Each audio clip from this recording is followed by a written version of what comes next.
Hello, everyone. My name is Andrea, and I get to read you all stories today.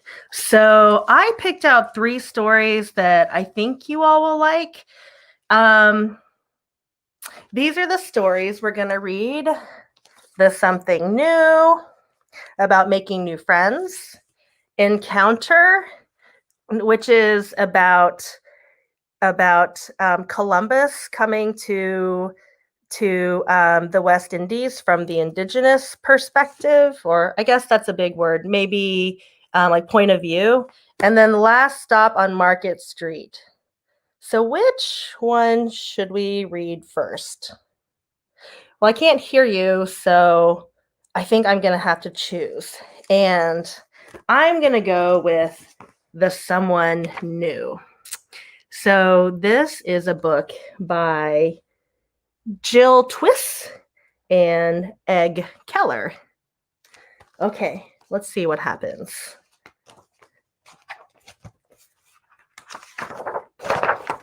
Ooh, pretty pictures. Okay, I'm going to try to read and show you the pictures, but I'm going to have to take turns a little bit. The Someone New. Oh, look at the house. When Jitterbug woke up, she could already tell something was new. Jitterbug was a careful chipmunk. She liked it when things stayed the same. When something was new, she got a little quiver in her tummy. Look, she looks like she has a little quiver in her tummy.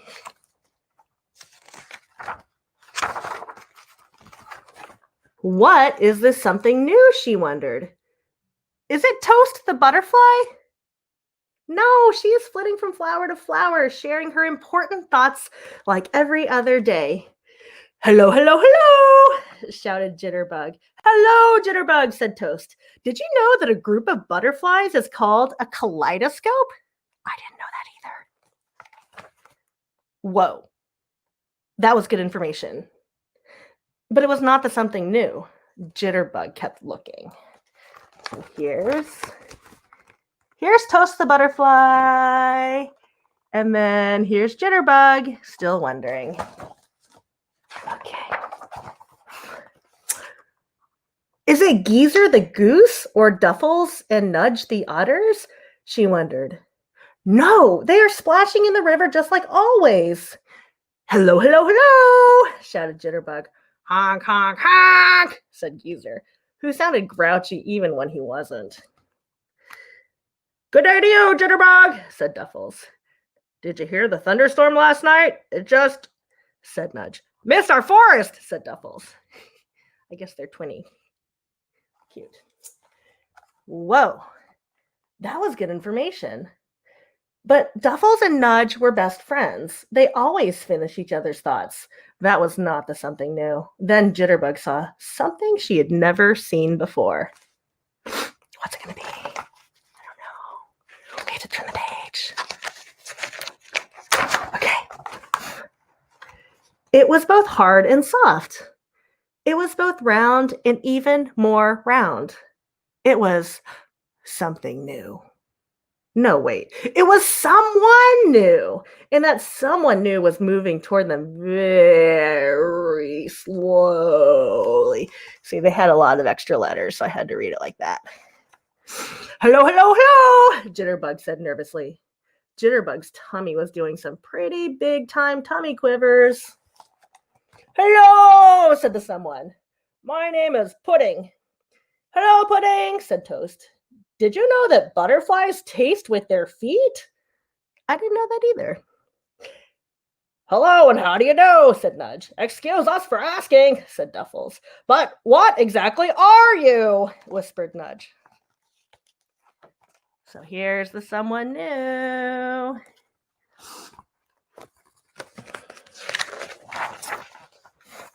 After a long pause, Pudding said, oops, let me show you. Pudding said, I am a snail. I am from the garden over the big hill. Whoa, that was good information. Jitterbug had never seen a snail before. A snail was definitely someone new. Why did you leave your garden and come here? Asked Jitterbug. Pudding did not answer right away. If there was one thing Jitterbug had learned about snails, and so far there was only one thing Jitterbug had learned about snails, it was that they answered questions very slowly. Do you see all the letters? I had to read it real slow like that. Oh, look at Jitterbug. Oh, waiting. Let's see. Pudding took a breath. Last night, there was a big storm and my garden flooded. Everything around me washed away, and I was left all alone. I squished all the way here to be safe. I want to stay here. Oh, poor Pudding. Oh, all these pictures of Pudding enduring the big storm. Uh-oh. Why is Jitterbug so surprised? With us? Said Jitterbug cautiously. In our forest? Pudding nodded. But, said Jitterbug, thinking aloud. But what if there are not enough acorns for all of us? What if everyone decides that squishy snails like Pudding are nicer than furry chipmunks like me? Oh, Jitterbug felt threatened. What if everything is different? Jitterbug's tummy quivers were turning into tummy cartwheels. Pudding had just opened his mouth to answer when... What's gonna happen? Pudding, I am very sorry for your home, but you cannot stay here, Jitterbug blurted out. Pudding looked at Jitterbug, looked back toward his old garden, and then quietly began to squish back the way he'd come. Everything was going to stay the same. Jitterbug's tummy relaxed until...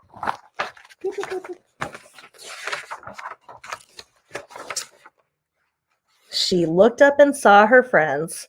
What? Said Jitterbug. Oh, look how her friends look.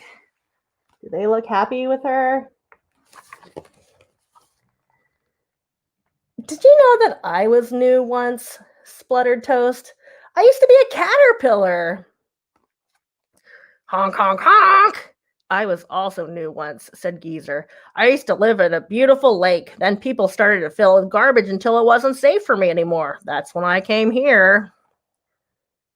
You were both new, said Jitterbug. It feels like you all have always been beside me, honking your honks and flitting around our flowers.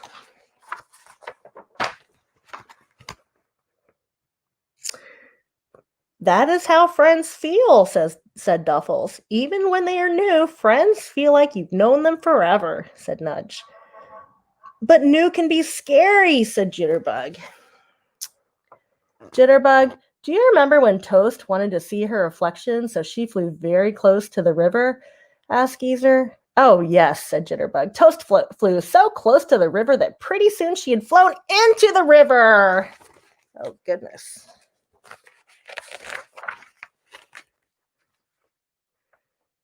No one else was around, said Nudge. And you had always been so scared of swimming, said Duffles. But even though you were frightened, said Geezer, you jumped right into the water and saved Toast. Because even though new can be scary, kindness is stronger than fear. Whoa. That was very good information. I have to go get Pudding, yelped Jitterbug.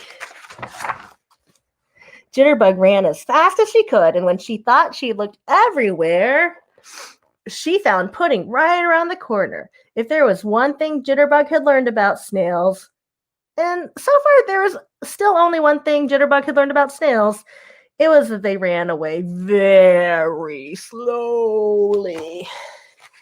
They like to use a lot of letters. Pudding, said Jitterbug, I was wrong. Please come. Wait, please come live with us. I was scared because you are new. But then I realized how scared you must be in a place where everyone is new. You were so brave to come here. Let's be scared together. Thank you, Jitterbug. I will miss my old home. But now I can make a new one with all of you. And Pudding stayed, because kindness is stronger than fear. And sometimes it takes very special friends to be brave enough to tell you that you are wrong. That's true. Pretty soon it felt like Pudding had been there forever.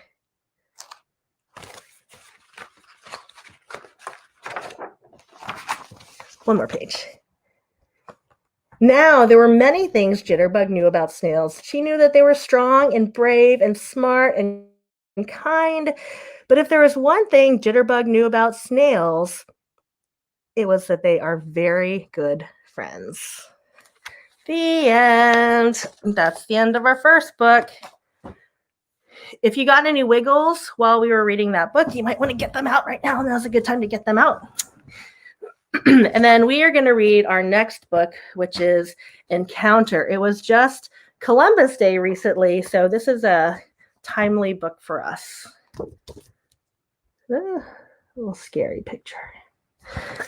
Okay, I'm going to take a drink too. If you need a drink, you can grab that now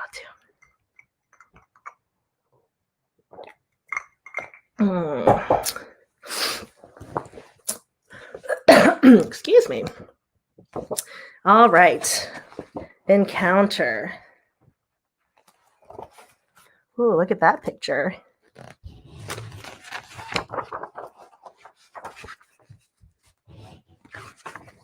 The dedication. Oh, sorry. This is by Jane Yolen, illustrated by David Shannon. Ooh, there are very pretty pictures in this book. Oh, you know what? And then the words are on this side, so I can read and show you the pictures. Okay. The moon was well overhead, and our great fire had burned low. A loud clap of thunder woke me from my dream. All dreams are not true dreams, my mother says. But in my dream that night, 3 great winged birds with voices like thunder rode wild waves in our bay. They were not like any birds I had ever seen, for sharp white teeth filled their mouths. Sounds scary. Ooh, look at this. I left my hammock and walked to the beach. There were my dream birds again, only now they were real, 3 great sailed canoes floating in the bay. I stared at them all through the night. When the sun rose, each great canoe gave birth to many little ones that swam awkwardly to our shore. I ran then and found our chief still sleeping in his hammock. Do not welcome them, I begged him. My dream is a warning. But it is our custom to welcome strangers, to give them the tobacco leaf, to feast them with the pepper pot, and to trade gifts. You are but a child, our chief said to me. All children have bad dreams. We do that a lot as adults, not listen to kids. Let's see. The baby canoes spat out many strange creatures, men but not men. We did not know them as human beings, for they hid their bodies in colors like parrots. Their feet were hidden also. And many of them had hair growing like bushes on their chins. 3 of them knelt before their chief and pushed sticks into the sand. Then I was even more afraid.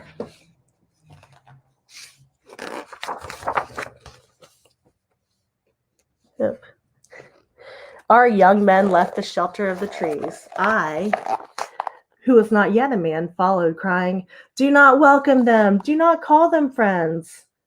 No one listened to me, for I was but a child.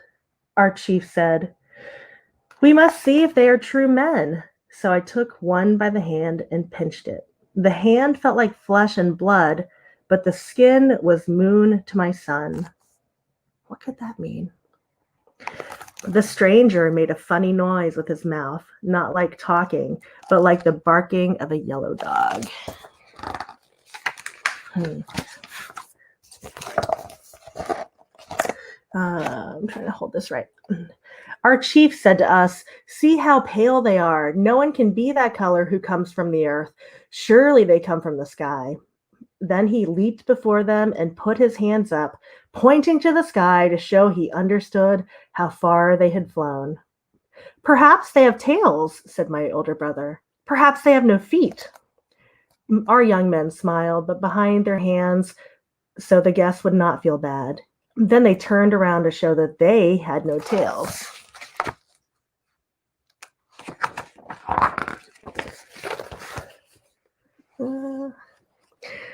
So we built a great feasting fire and readied the pepper pot and yams and cassava bread and fresh fish. For though the strangers were not quite human beings, we would still treat them as such. Our chief rolled tobacco leaves and showed them how to smoke, but they coughed and snorted and clearly did not know about these simple things. It's a little bit like the old book, or the last book, huh? Then I leaned forward and stared into their chief's eyes. They were blue and gray like the shifting sea. Suddenly, I remembered my dream and stared at each of the strangers in turn. Even those with dark human eyes looked away, like dogs before they are driven from the fire. So I drew back from the feast, which is not what one should do. And I watched how the sky strangers touched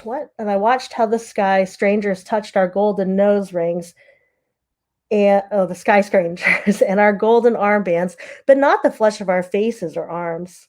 I watched their chief smile. It was the serpent smile. No lips and all teeth. I jumped up, crying, "Do not welcome them." But the welcome had already been given.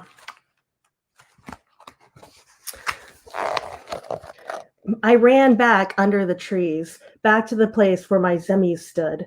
I fed it little pieces of cassava and fish and yam from the feast. Then I prayed, "Let the pale strangers from the sky go away from us."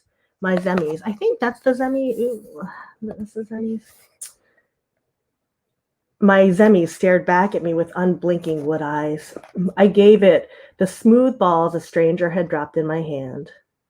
"Take these eyes and see into the hearts of the strangers from the sky. If it must be, let something happen to me to show our people what they should know." My zemis was silent. It spoke only in dreams. Indeed, it had spoken to me already.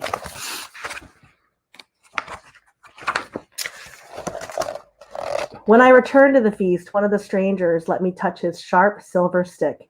To show I was not afraid, I grasped it firmly as one would a spear. It bit my palm so hard the blood cried out. But still no one understood, no one heard. They did not hear because they did not want to listen. They desired all that the strangers had brought, the sharp silver spear, round pools to hold in the hand that gave a man back his face, darts that sprang from sticks with a sound like thunder that could kill a parrot many paces away. We were given none of these, only singing shells and tiny balls on strings. We were patted upon the head as a child pats a yellow dog. We were smiled at with many white teeth, a serpent's smile. Whoop. The next day, the strangers returned to their great canoes. They took 5 of our young men and many parrots with them. They took me. I knew then it was a sign from my zemis, a sign from my people. So I was brave and did not cry out, but I was afraid. That night, while my people slept on shore, the great sailed canoes left our bay, going farther and farther than even our strongest men could go. Soon the beach and trees and everything I knew slipped away, until my world was only a thin, dark line stretched between sky and sea. What else was there to do? In the early morning, another land lay close enough to see. Silently, I let myself over the side of the great canoe. I fell down and down and down into the cold water. Then I swam to that strange shore. Many days I walked, following the sun. Many nights I swam, and many times the sky was full with the moon and stars. All along the way, I told the people of how I had sailed in the great canoes. I told of the pale strangers from the sky. I said our blood would cry out in the sand. I spoke of my dream of the white teeth. But even those who saw the great canoes did not listen, for I was a child.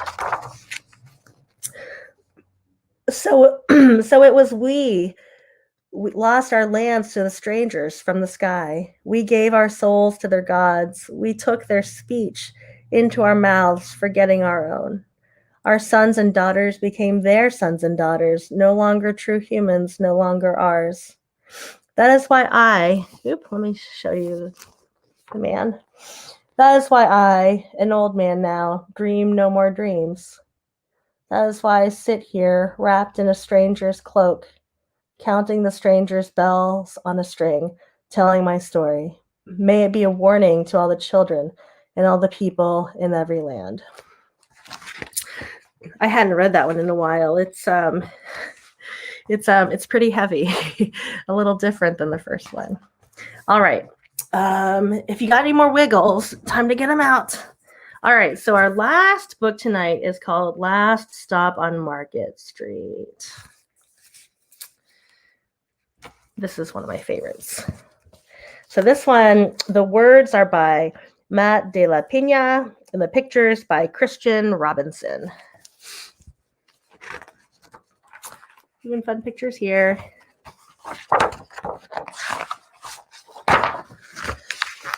Here's the title page. Dedication. CJ pushed through the church doors, skipped down the steps. Can you see CJ coming down the church steps? The outside air smelled like freedom, but it also smelled like rain, which freckled CJ's shirt and dripped down his nose. He ducked under his Nana's umbrella, saying, "How come we gotta wait for the bus in all this wet?" "Trees get thirsty too," his Nana told him. "Don't you see that big one drinking through a straw?" CJ looked for a long time, but never saw a straw. Did she really mean a straw? Here they are. From the bus stop, he watched water pool on the flower petals, watched rain patter against the windshield of a nearby car. His friend Colby climbed in, gave CJ a wave, and drove off with his dad. "Nana, how come we don't got a car?"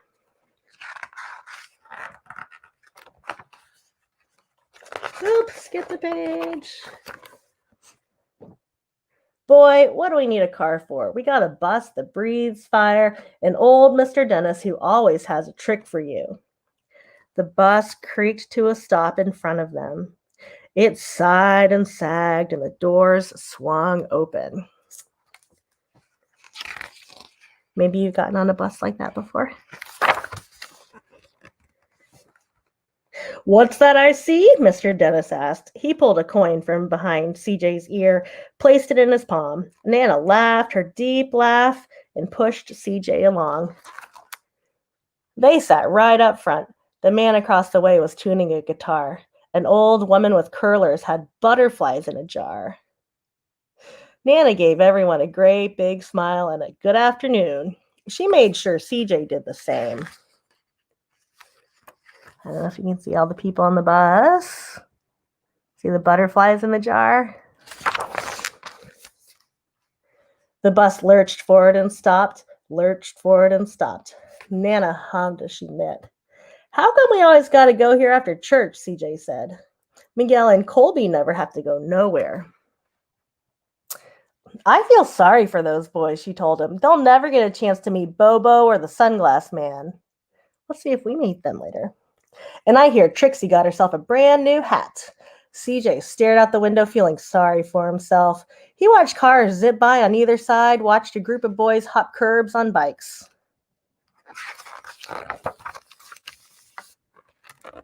A man climbed aboard with a spotted dog. CJ gave up his seat. "How come that man can't see?" "Boy, what do you know about seeing?" Nana told him. "Some people watch the world with their ears." "That's a fact. Their noses, too," the man said, sniffing at the air. "That's a mighty fine perfume you're wearing today, ma'am." Nana squeezed the man's hand and laughed her deep laugh. Two older boys got on next. CJ watched as they moved on by and stood in back. Sure wish I had one of those, he said. Nana set down her knitting. What for? You got the real live thing sitting across from you. Why don't you ask the man if he'll play us a song? CJ didn't have to. The guitar player was already plucking strings and beginning to sing. Do you see the guitar player? To feel the magic of music, the blind man whispered, I like to close my eyes. Nana closed hers too. So did CJ and the spotted dog. I don't know if the spotted dog would really close its eyes to music. Maybe. Ooh, this is a pretty picture.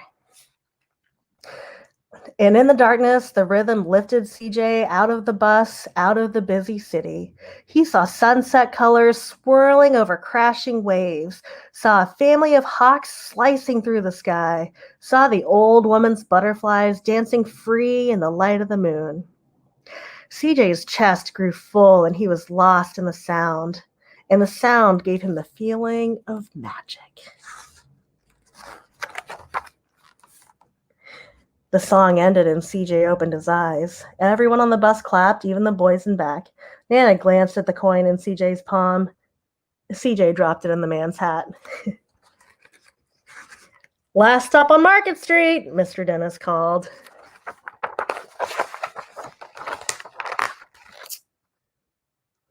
CJ looked around as he stepped off the bus. Crumbling sidewalks and broken down doors, graffiti-tagged windows and boarded-up stores. He reached for his Nana's hand.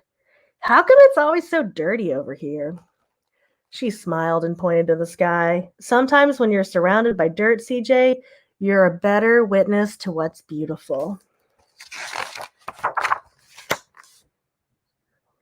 CJ saw the perfect rainbow arcing over their soup kitchen. He wondered how his Nana always found beautiful where he never even thought to look. He looked all around them again, at the bus rounding the corner out of sight, and the broken street lamp still lit up bright, and the stray cat shadows moving across the wall. When he spotted their familiar faces in the window, he said, I'm glad we came. See that new hat? He thought his Nana might laugh, her deep laugh, but she didn't. She patted him on the head and told him, Me too, CJ. Now come on. See all the people getting their food, talking to each other. The end. Waiting for the bus ride home. So that's the end of our stories tonight. I hope you enjoyed those books. Thank you for joining today. I hope you're all ready for bed, all cozied up. And tune in next week, I believe, for more bedtime stories. Thanks very much.